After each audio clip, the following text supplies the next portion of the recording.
Hello and welcome to this bonus episode of Melee's Turn Wheel, one that I am very excited to talk about. Now, I am recording this long before I'm actually going to post the episode. I want to get out at least one main episode and probably at least 1 to 2 SSS episodes before posting this. So if you're hearing this right now, I either I changed my mind, or you've already seen a couple episodes from me recently. The reason I'm recording this so early, because this is the first, I haven't recorded any other episodes in like a month and a half. The reason I'm recording this first is because I want to have this done. I want to get it out there because I wanted to sit down and record all of my thoughts before moving on with what else I plan to do with this sort of trend. I'm getting a little bit ahead of myself, but basically what I'm trying to say here is that today I'm going to be talking to you about Eiyuden Chronicle's 100 Heroes. Eiyuden Chronicle's 100 Heroes is a game that I've mentioned. I don't know if I've actually ever mentioned it on the podcast proper before this. I think I might have. I've definitely mentioned it on Twitter. If you don't follow me on Twitter, at I'm Melee Kirby, you should go follow me on Twitter. But if you don't, then you probably have no idea what I'm talking about. What is Eiyuden Chronicle's 100 Heroes? Why do I care? Well, one thing I know that I've talked about on the podcast before is a game called Suikoden 2. Suikoden 2, the second game in the Suikoden series, a series of JRPGs. And what I specifically said about Suikoden 2 is that it is my number one favorite game of all time. That is true. That has been true since I first played the game, I think oh god, I was like 15, I think, so that would have been, oh fuck me, I'm 25, Jesus Christ. Sorry, I'm having an existential crisis right now. But yeah, that would have been about 10 years ago, so 2014-ish. And it's stayed true to this day. No game has dethroned it, no game has come close to toppling it. I just love Suikoden, and I want to talk about that. In fact, I'm going to talk about it because I have a little bit of a plan here. I'm really excited to do this because this is something that I've been toying around with in my brain for a little bit now. But essentially, I want to go through every single Suikoden game and talk about them. I've played the second game, obviously, all the way through multiple times. And then I've played most of the first game, Suikoden 1, also on the PS1. Came out a little bit before. It's fun, I like it, but I haven't beaten it.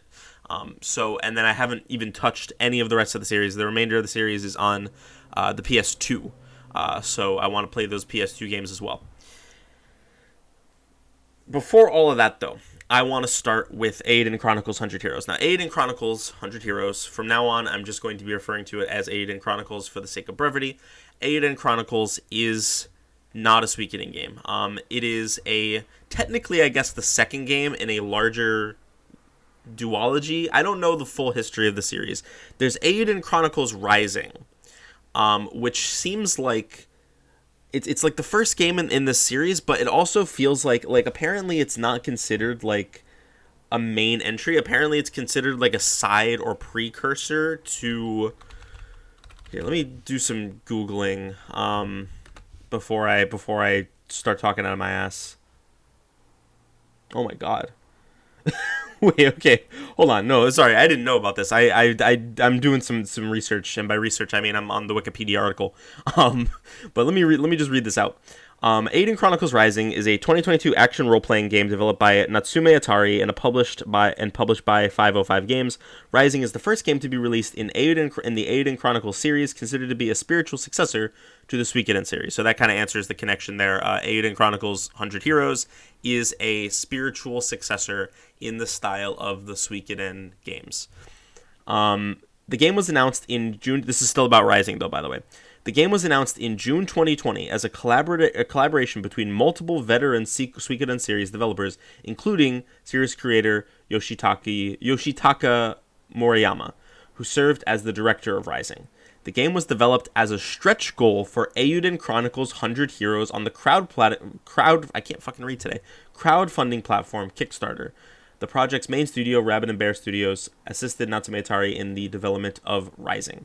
So this entire game was a stretch goal for the development of 100 Heroes, which is fucking based. Like, that's so cool. I didn't even know about that. I assumed it was like, so what I assumed, and I gotta fucking lower my volume because my microphone is peaking, and I don't want to lower the recording volume too much because then I'm gonna be really quiet. I'm gonna lower it a little bit. No, that's way too fucking quiet.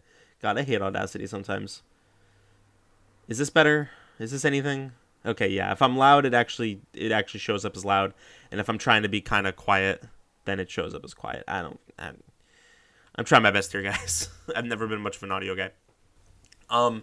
What I assumed was that Eiyuden Chronicles Rising was a pre-existing game that existed prior to 100 Heroes being a thing. So I assumed that like they kind of started off with Rising to kind of get their hands wet, and then at some point they were like, okay, well that's cool, we did this, and we want to make a second game, but we want to do it in like a completely different style. Like I thought it was incidental. I didn't realize that it was inextricably linked from 100 Heroes in that way. That's really interesting. I definitely got to play Rising at some point now.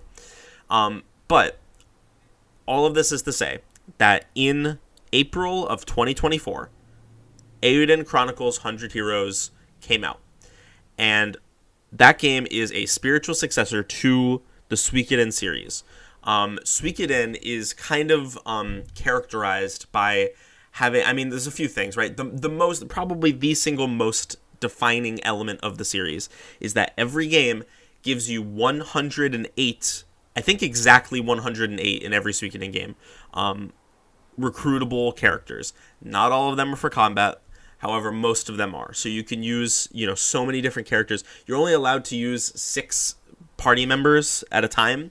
And most of the, sometimes you get the cycle between like different parties, but it's not like there are multiple,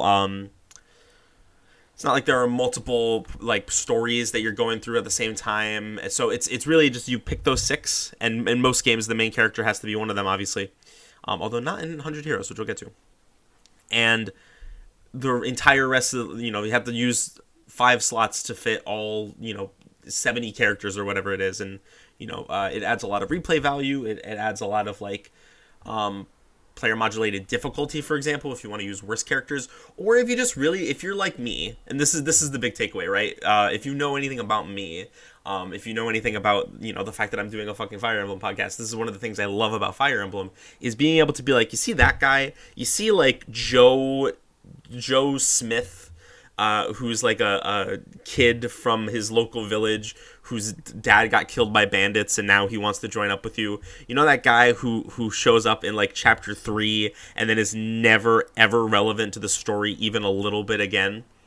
I want to use that guy. I want him to be my main party member, and he is going to be my favorite character in the game. I live for that shit. I am all about it, and Suikoden is like the embodiment of that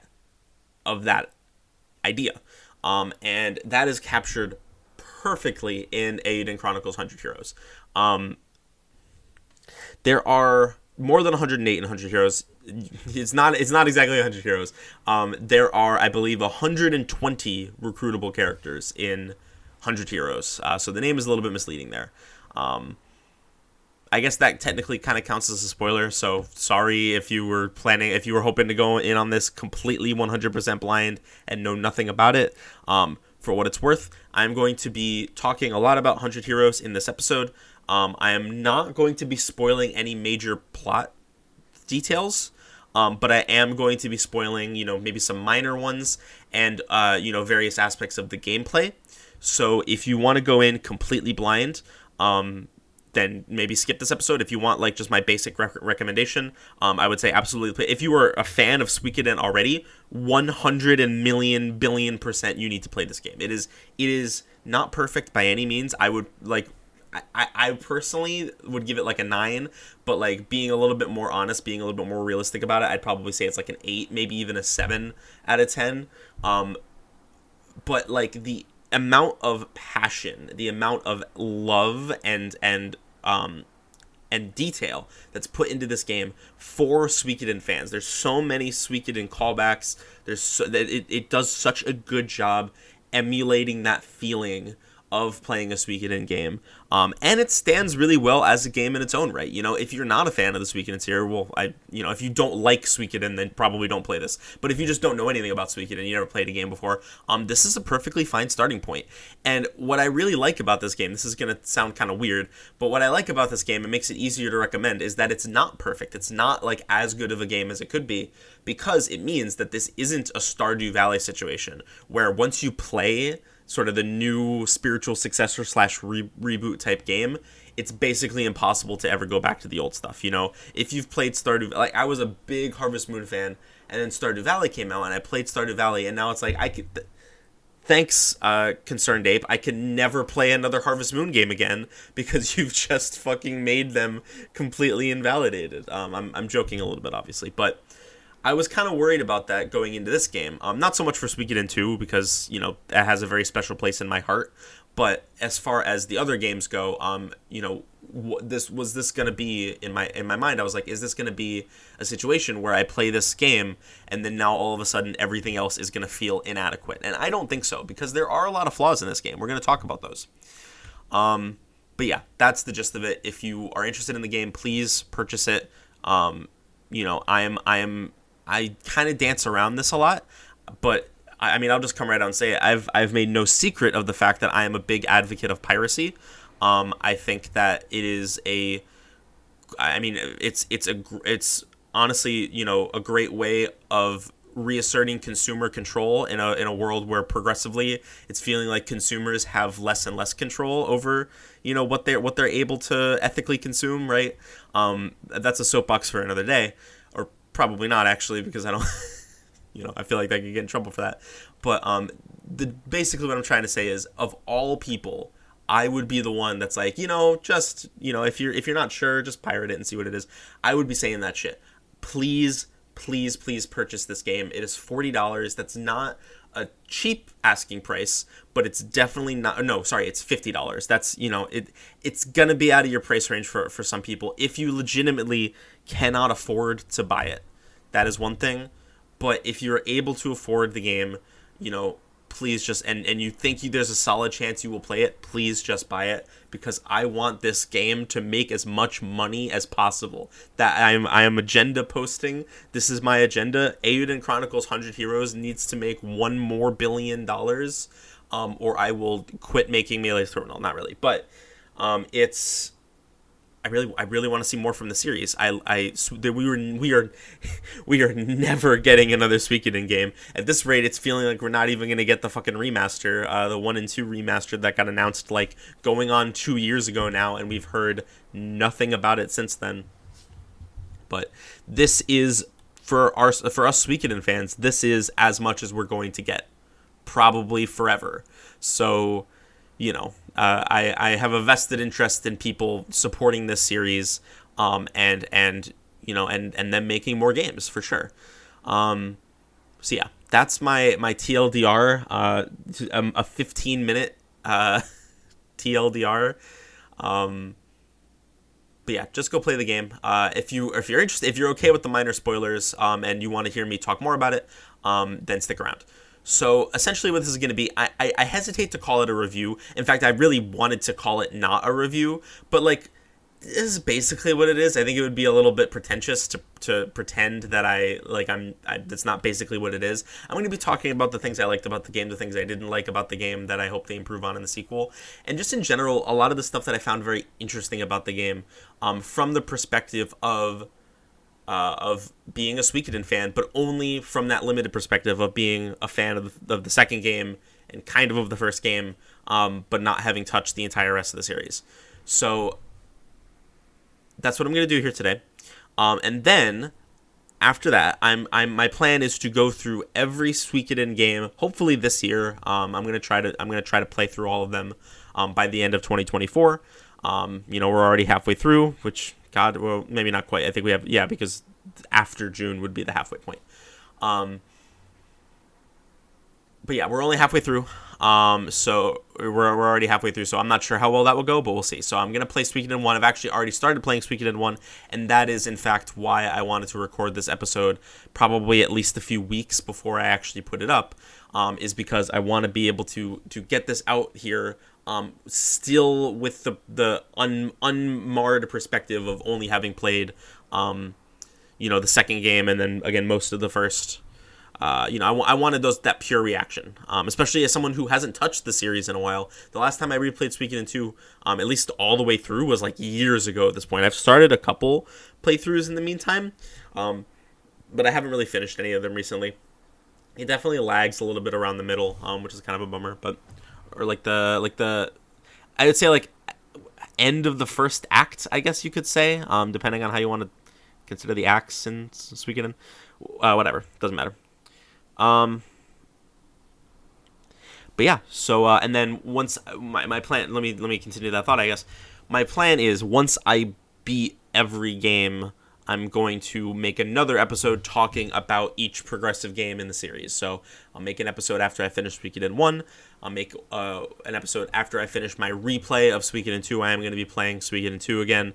And just playing that all the way through before moving on to the games that I have not played before, Suikodens 3, 4, and 5. So, okay, if that sounds interesting to you, please stick around. Again, one of these is my literal, actual number one favorite video game of all time. So if you like hearing me talk about stuff that I enjoy, which, who wouldn't? I'm just such a charming, charismatic guy. Stick around because I think that's going to be a lot of fun, especially when I do that Suikoden 2 discussion. I'm not sure how much I'm going to have to say about Suikoden 1, but we'll see, I guess. Okay, that's a lot of time in an episode about, ostensibly about me talking about Eiyuden Chronicles 100 Heroes, spent talking about not Eiyuden Chronicles 100 Heroes. So let's go ahead and start talking about Eiyuden Chronicles 100 Heroes. So, I had like a list. Here, let me here. So, I think the best way to go about this is to talk about the characters, because to me that is the real major selling point of this game. The big appeal of this game is absolutely its characters, and I want to talk about the ones that I really like, and why I like them. And I'm not just talking about like the obscure characters that that I talked about earlier, where it's like, oh, these characters that nobody else gives a shit about. I like them. I mean, there are a lot of those great characters too. In fact, I'll rattle off a couple of those off the top of my head. I really love Morius. I think that's his name. I love Yusuke. I love Francesca. Francesca's the best. I really enjoy Carrie, Momo, Reina, the wrestling guy, L something. I don't remember his full name, but like the dude with the wrestling mask. So many of these great obscure characters that are, either very unimportant to the story or not in the story at all. It's all really cool and fun to see. But also, a lot of the major important characters are also fantastic. I mean, my favorite character in the entire game is what I would consider to be probably the second most important character in the game behind the main protagonist, and that's Periel. Periel is so funny. She's so charming. The voice work, I'm going to talk a little bit about the voice work in more detail later, but specifically for Periel, like especially, the voice work is so good. Her voice actress has a little bit more of a track record than a lot of the other VAs that are in this game. Notably, she voices a character in Heroes. She's an OC, so I don't know anything about her, but I believe her name is Ymir. So if anyone plays Heroes, and Ymir, then I guess it's the same voice actress as that. Phenomenal work as Periel. I love her in this game.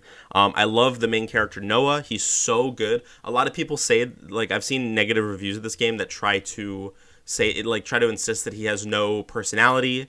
And I just think that's fucking ridiculous. I think if you play the game for more than an hour, like, you get the first scene in this game, like literally the first scene, is him saving a small bluebird from a big hawk. And like, I mean, it's a little generic, sure, but like that's absolutely establishing his personality. He's a meddler. He likes to meddle in things, and that ties into his backstory, which I won't get into. But like, there's a whole lot of there's a whole lot of personality to Noah that I think people who say he doesn't have a personality are just fucking wrong. I think it's a little ridiculous. I love Sane. I love Marissa. Those are the other two protagonists from the game. I will talk a little bit about why I don't think the game really sticks the landing with them, unfortunately. But I do like them both as characters. They just don't get enough to do. I mean, I guess I could just talk about that now. They are ostensibly, especially like in the marketing around this game, it is really pitched as like there are three protagonists to this game, and it seemed like they were all going to be equally as important, or at least close to equally as important. Unfortunately, that's not really how it worked out. I mean, don't get me wrong, Sane and Marissa are pretty important to the story. I would say they're about as important as Periel, maybe a little bit less, but you could argue they're a little bit more important. Unfortunately, they just don't get as much to do as I would like. They do each have sections of the story dedicated to them where you do play as them as protagonists. But it's not like, it's one part Marissa, one part Sane, 8 parts Noah. You know what I mean? Like, it's not very often, which is a shame. There are going to be DLC story packages that have them front and center as main characters, which I think is going to be really cool. I'm excited to play those when they come out. I believe it's Q4 2024. So, towards the end of the year, which is going to be, that's going to be great. I'm looking forward to that. But all of these characters are so endearing. I love almost all of them. There is one character that I really hate because he is a very, in my opinion, a pretty bad like stereotypical flamboyant gay man, and that's like that by itself isn't like a huge issue. It's a little it's reductive. I don't like it. It's a dumb stereotype, but it's fine, right? Like whatever. It's far from the only game that does something like that. But what made it particularly gross to me is that there's a lot of, because he's a hunter, right? Like that's his thing, is that he hunts animals and he can be your guy. You recruit him, and he can increase your yield of like animal skins and things like that. And in his dialogue, especially his recruitment dialogue, there is a lot of emphasis on like the predatory aspect of like, oh, we're gonna go hunt some prey, referencing like trying to pick up dudes to hook up with. And it's like, I don't know. It seemed a little yikes to me. Maybe I'm a little bit on my high horse here, but I didn't like that one bit. But other than exactly him, and remember there are 120 characters in this game. Other than exactly that guy, I liked to was neutral on basically everybody else. There's not really much else to say. I think that they're all great. And I think part of what makes that so great is that there is an absolutely amazing level of quality to pretty much every single voice performance. I already mentioned Periel, right?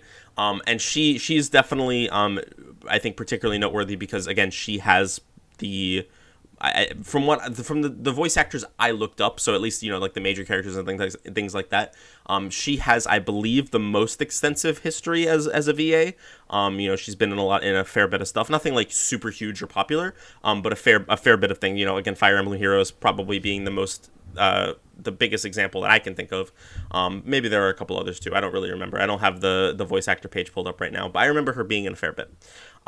So she's it makes sense for her, but. You have Noah, you have Sane, you have, I love Garu, I love, Marissa has a great voice actress, Leanne, oh my god, Leanne, I'll talk about Leanne in a minute. They all have such phenomenal voice acting, and at least for the ones I checked Noah, I checked Sane, I think I might have checked Leanne, I don't remember. Most of these guys haven't been in a lot. This is kind of for a lot of them, their first major, role, and I think basically all of them knock it out of the park. I can't think of a voice performance that I considered to be bad at all. There were some that I found kind of annoying personally, but that's not like and like I think that they were acted well. I just think like the character themselves kind of had like they were they were supposed to have like an annoying-ish voice. And some people aren't going to be as bothered by these specific characters as I am. So take that as you will. But for the most part, like all of these voice performances are stellar. Of course, some are better than others. Again, I think Noah is a standout example here. I love his voice performance, and him. In fact, I am actually going to pull up his behind the voice actors page. Let's see, Eiyuden Chronicles 100 Heroes. Andrew Wilden Dennis. Is that how I say that? I don't know. Yeah, he was in Stellar Blade. which actually came out after 100 Heroes, but I think they were in development around the same time, because they came out like a few weeks apart from each other. Live Alive or Live Alive, I don't know. He also voiced King of Lucrece in that. I don't know how major of a role that is.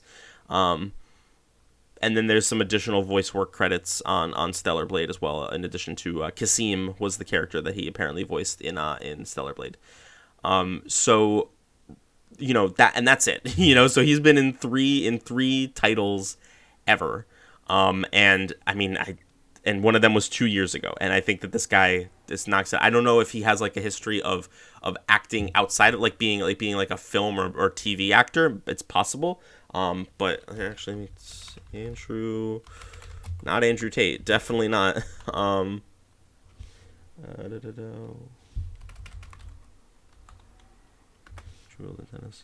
IMDb. Let's see here. Known for he's in Dragon's Dogma 2.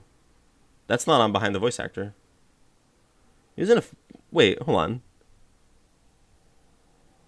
Baldur's Gate 3? Okay, so Behind the Voice Actor might not have a whole... Adept Donkel, Aaron Elamar, and Art Kulag for the voices there, and then a few others. So, I don't know. Maybe Behind the Voice Actor is lying to me. Let's search. Let me search up Sane's voice actor. Sane is Will Dorenzi Martin, who is in Prince of Tennis. Prince of Tennis 2 U-17 World Cup. That is the only other voice credit on Behind the Voice Actors. And phenomenal performance from him as well. IMDb says, again, Baldur's Gate Millil. And then there's a couple credits for Warhammer 40K Rogue Trader. So Behind the Voice Actor might not be comprehensive. Let's check Marissa out as the last one here. Okay, so she's been in a fair bit.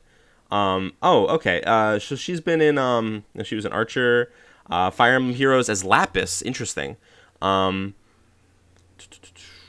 Pokemon Masters, a few characters in Pokemon Masters. Was she Lapis in Engage? No, it doesn't look like it. Huh. Oh no, she was. Okay. I see. Because Fire Emblem Heroes came out in 2017, it's listed as being earlier than. So Lapis in Fire Emblem Heroes is listed before Lapis from Fire Emblem Engage. So yes, she was in that as Lapis. So she has a little bit more of an extensive history. And then Periel is Erin Yvette, who I did mention as being in Fire Emblem Heroes as an OC, and then quite a few other credits as well from things that I don't know. So I don't know. She's Vicky Vale in the Batman Telltale game. I did play that. Shit! Wait, hold on a fucking second. She was Snow White in Wolf Among Us. All right, never mind. I did not look at this thoroughly enough. I love Wolf Among Us. I've talked about that game extensively. Well, maybe not extensively, but I've talked about it a fair bit. And she's Snow White, who's one of the main characters in that game. So yeah, okay. So her voice performance was like her she's a voice actress who's definitely has a pretty solid. I don't know if filmography is the right word because it's not film, but she's been in a lot of stuff basically, and same with a couple others. So it's kind of like not consistent whether these guys have been in a lot or whether they've been in only a couple things. But my point here that I'm trying to make is that for the guys who are or who have been in relatively little, like Sane and Noah, I think that their voice performances are phenomenal. That's the gist, and it took me like 10 minutes to actually make that point. So maybe I'll cut some of that out. But you get the idea. And what goes even further to really highlight how impressive the effort on display here is for the voice acting is the fact that there is so much voice dialogue. Like, so much, guys. Like, so many lines that you wouldn't expect to be voiced are fully voiced. There is a line for, there are various points in the game where you'll be having a story conversation and someone from your party can chime in. It could be any character from the entire list of characters that you can recruit up to that point. It is random which one will chime in, which is unfortunate. I believe in Suikoden it was based on their placement in your party, but it might also have been random in Suikoden. I'm not actually 100% sure. Either way, they can chime in, usually just for a line, but there are like there's so many different possibilities for that line, and all of them are fully voiced. My favorite, I guess, mini game or side activity in the entire game was the Playhouse. So the Playhouse was an extra feature you can unlock in your castle, where you could recruit a guy who is like a play runner, or like a playhouse director, I guess you would say. And if you found various scripts throughout the game, I believe there were 5, you could put on a performance where you could pick a character and they would fill a role. Romeo and Juliet is the first one that you get. I think that's the one that you have to get in order to recruit him. So by default, you will always have that one available to you when you build the Playhouse for the first time. So let's go with that one, Romeo and Juliet. There are a few different roles for Romeo and Juliet. Obviously, Romeo and Juliet. There is the narrator. There's a narrator for every play. And then I believe it's just the friar who gives Juliet the poison or whatever it is. So those are only 4 roles. That's actually one of the lower numbers in these plays. I think some of them have upwards of 6 or 7 or 8. But let's just go with those 4, right? You can pick. I want to emphasize this. You can pick any of the 120 characters to play any of those roles, and every single line is fully voiced. Now, the plays aren't very long. Each play is probably about 3 minutes. But still, in most plays, there's usually a character that has a couple of lines. You can tell that maybe, especially I think the 4th one, what is it called? The Forest Animals Band or something like that. That one didn't really have a whole bunch of dialogue. So they were kind of maybe getting a little bit tired of it at the end there. But for Romeo and Juliet, there's Cinderella. They're all public domain stories that I was familiar with, except for the Forest Animal Band or whatever it's called. That might exist. I just don't know about it if it does. But there was that one, Romeo and Juliet, Cinderella, Little Red Riding Hood. Oh, and then the last one was an in-universe advertisement written by the protagonist of Eiyuden Chronicles Rising. That one was pretty funny. That one's just a reference to the previous game. But it was the other 4 were all public domain stories. And yeah, every single character. Every single character of the 120 recruitable options has voiced dialogue for every single role between all of the plays. And it is peak fiction, goat raw fire. Sometimes they fit really well. Like Periel in Romeo and Juliet as Juliet. Her performance in that is so good. And they all have different, because some of the characters are just bad at acting. And so they have certain mannerisms. Some of the characters are really good at acting. Sane was pretty consistently excellent in everything I put him in. I think the first S rank play I got was Sane as Romeo and Periel as Juliet, because they both put their entire pussies into those roles. And it's fantastic. I love it. I'm spending all the time talking about this specific aspect, but I think this is indicative, right, of both where this game succeeds and where it fails, right? Because on the one hand, that is absolutely incredible that they put in so much effort and passion into this project that even the smallest lines that you wouldn't expect to be voiced are fully voiced, and they put so much effort into making the characters feel real and authentic. And yet there are parts of the game that are just straight up not finished. And so did it really make sense for them to put their effort into the fucking Playhouse over making sure that the game doesn't have any big glitches? Because, oh boy, There are a lot of glitches.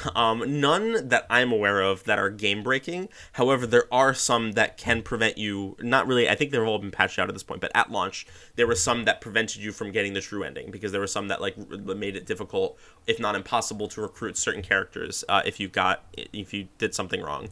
So they had, they definitely maybe should have put a little bit of more effort into catching those bugs, right? And I understand that there was a deadline, budget constraints, and things like that. But for that much effort to be put into the little things, you kind of need to make sure that the big things are all straightened out. I mean, I like the game regardless. So maybe what do I know? Maybe putting effort into the little things, even when there are some big things you still have to worry about, is based in cool actually. There were definitely sections of the story, maybe not many. There was at least one that I can think of. I won't spoil what it is because it's a pretty important like story beat from later on in the game. But there was one specific part of the story that felt like it was either not finished, like they wanted to finish it but they just couldn't manage it in time. That's the generous interpretation. The other interpretation is that they cut it out of the game and are going to sell it as DLC because one of the DLC scenarios sounds suspiciously similar to what that story beat would have been.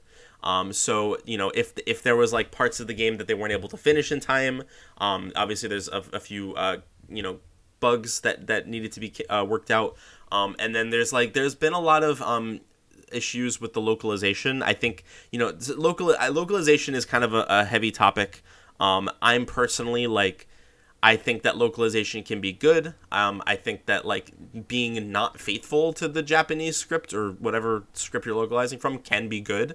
I think that's in scenarios where take Persona 5 for example, where the localization toned down the homophobia from some of the scenes with those two gay characters. They toned down that homophobia a lot, and that's good. I don't care what the original Japanese script said. If it was bad in the original, then they should change it. It is what it is. I don't think you need to be faithful to something if it's bad. You know what I mean? But it doesn't sound like that's where most of the criticism comes from. It seems like there was some issues with like some of the characters being inconsistently characterized, and just translation errors, you know what I mean? Rather than creative liberties, which I think are fine, they just seem like translation errors. So those are absolutely things that I think should be addressed. And it sounds like they are working on it. There's a patch coming out towards the end of this month, I believe. Or I guess by the time you're hearing this, it's probably just like a week away, if not less. Where they are gonna make some tweaks to the localization. I don't know exactly what that means. I don't think that they would like maybe they are gonna re-record lines. But I assume it just means for like menus and item descriptions and things like that. It seems like the ship has probably sailed on the actual voice dialogue being changed, but who knows? Maybe I'm wrong about that. In general, the entire project feels like they took a big swing and hit a lot out of the park, but there were also things that they just whiffed on either completely or just didn't have enough time to cook with.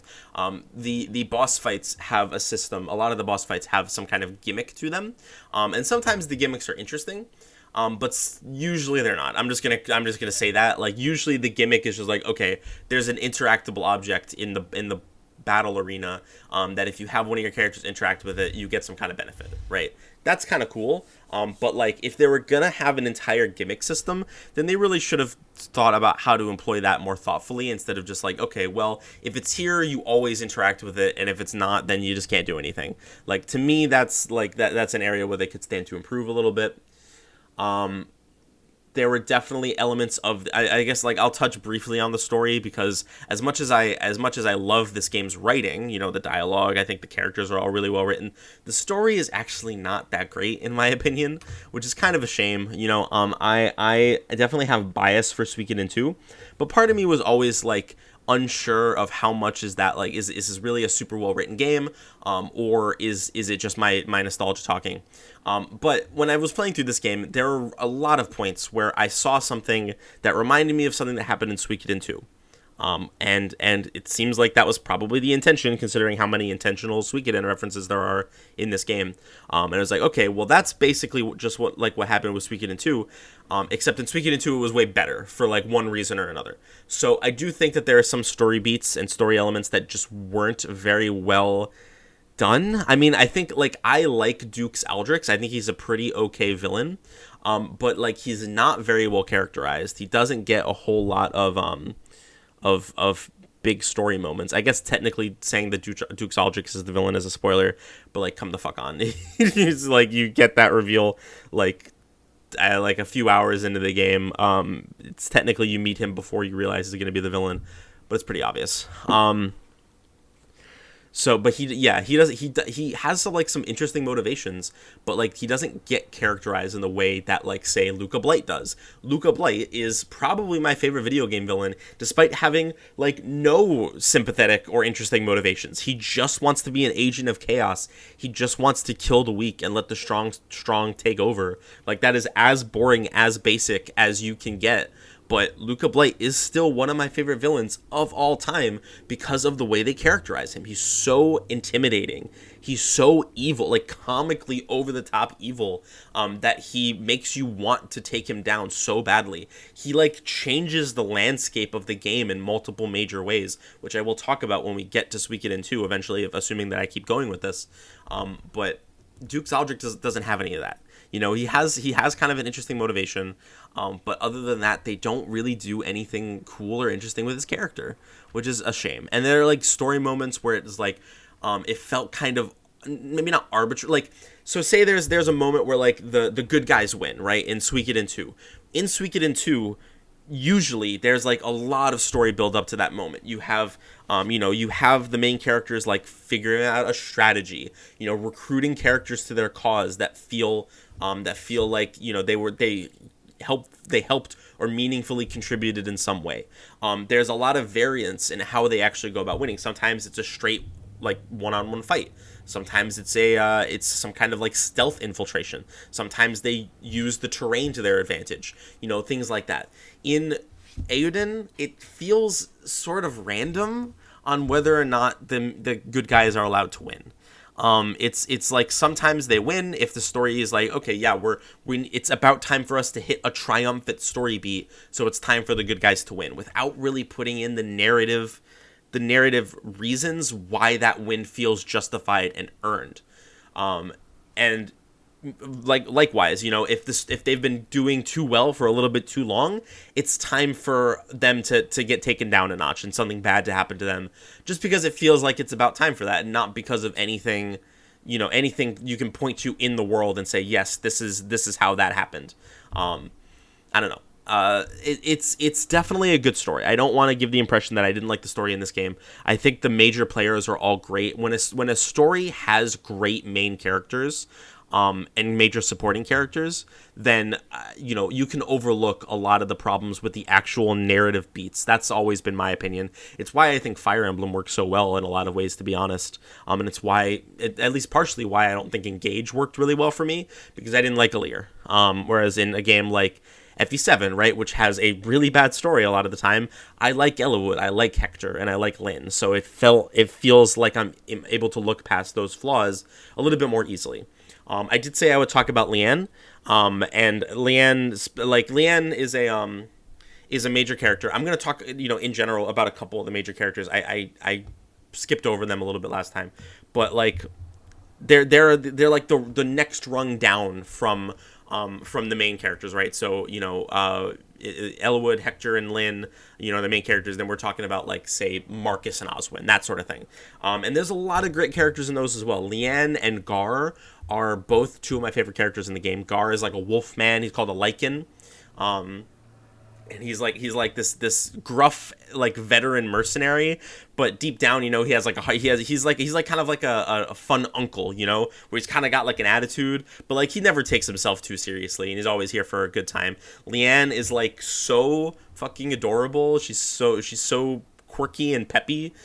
She has like a special unique attack where she fucking like swings up her hand like a fucking Looney Tunes character. like fucking Luffy using Gear 5 and like punches the guy into the sky like as a fucking Team Rocket blasting off again. It's so good. Sane's posse is pretty good as well. I like Paul. Paul is okay, so I shit and pissed myself when I saw Paul because Paul is a reference to a character. I mean, maybe it's a recurring character in Suikoden, but to my knowledge, there is a character in exactly Suikoden 2 who I love him, but he is one of the only main character, like one of the only major characters that is not recruitable. And I'll talk a little bit more about that when we get to Suikoden 2. Probably. I'm saying a lot of things that I'm going to get to in another episode. I might not actually talk about all these things, but basically Paul helps you out, and then he's not actually a recruitable character, unfortunately. You can't recruit him into part of your army. And I always thought that I was always so sad about that, and it contributes to a lot of things in that story. I will actually talk about Paul in Suikoden 2 because it ties into some of the stuff in the main story there. But essentially, my point is that they referenced him in this game. He is an important character. He's part of Sane's group, and he is great. I love him. He's such a wholesome boy. And I didn't use him on my main party because there were so many good characters that I was excited to use. My main party, for anybody who's wondering, was Noah, Periel, Francesca, Fallward, Yusuke, and Reina. Was my main group, and I enjoyed using them quite a bit. Okay. Yeah, I mean, I talked about pretty much everything that I wanted to with this game, and when I get the audio down, we're probably at about 45 minutes, which is actually really good. That's about where I wanted this episode to end up. So yeah, I think my final thoughts on this game are play it. I had a few negative things to say about it, but I hope it's been evident from how I've been talking about it that overall this game makes me very happy, and clearly, there's no doubt in my mind that it has so much effort and passion put into it. It is thoroughly a passion project. And actually, one thing that would be remiss of me to not mention at all is that the creative director behind the Suikoden series and Eiyuden Rising and 100 Heroes passed away shortly before 100 Heroes came out. His name was, I actually said it earlier in this episode, but I recorded the first part of this episode yesterday, so I'm going to double check. Yoshitaka Murayama has died, and that was, let's see, February 6, 2024, just a couple months before the game came out. And at only 55 years old. What an absolute tragedy. This guy is the creative mind behind, behind my literal favorite game of all time, and behind one of gaming's most beloved and lesser known JRPG series. And I don't know, man. I mean, this is getting a little serious for what I wanted the point of this episode to be, but part of me hopes that there is an afterlife, just so he can see like how many passionate fans of his work bought this game and played it and loved it, because it's truly in terms of the passion at display here, it is an absolute masterpiece. And I love it, and you should absolutely play it. If you have any interest in Suikoden, if you have any interest in Suikoden and haven't actually played the Suikoden series, maybe start there. Most of these games are not accessible, on physical hardware, at least not easily. So no one would blame you for pirating them. I don't think even the most starch defenders of paying for media, would get mad at you not wanting to spend $300 to play Suikoden 2, right? So pirate the game, or wait for the remaster to come out. I wouldn't wait for the remaster to come out, because we're probably not going to get the remaster for like another 3 years, if at all. But if you really want to wait for the remaster to come out, maybe wait for that. I don't recommend it, but you do you. See how you like the game, and if you enjoy the vibe, if you enjoy the atmosphere, if you enjoy the I didn't even talk about how good the animation looks in Eiyuden 100 Heroes. It's like, it's so okay, well, I'm not gonna go on another rant about that, but they so much effort here in the animation work that's plain to see. So but yeah, so if you give Suikoden a try and you like it, play Eiyuden Chronicles 100 Heroes.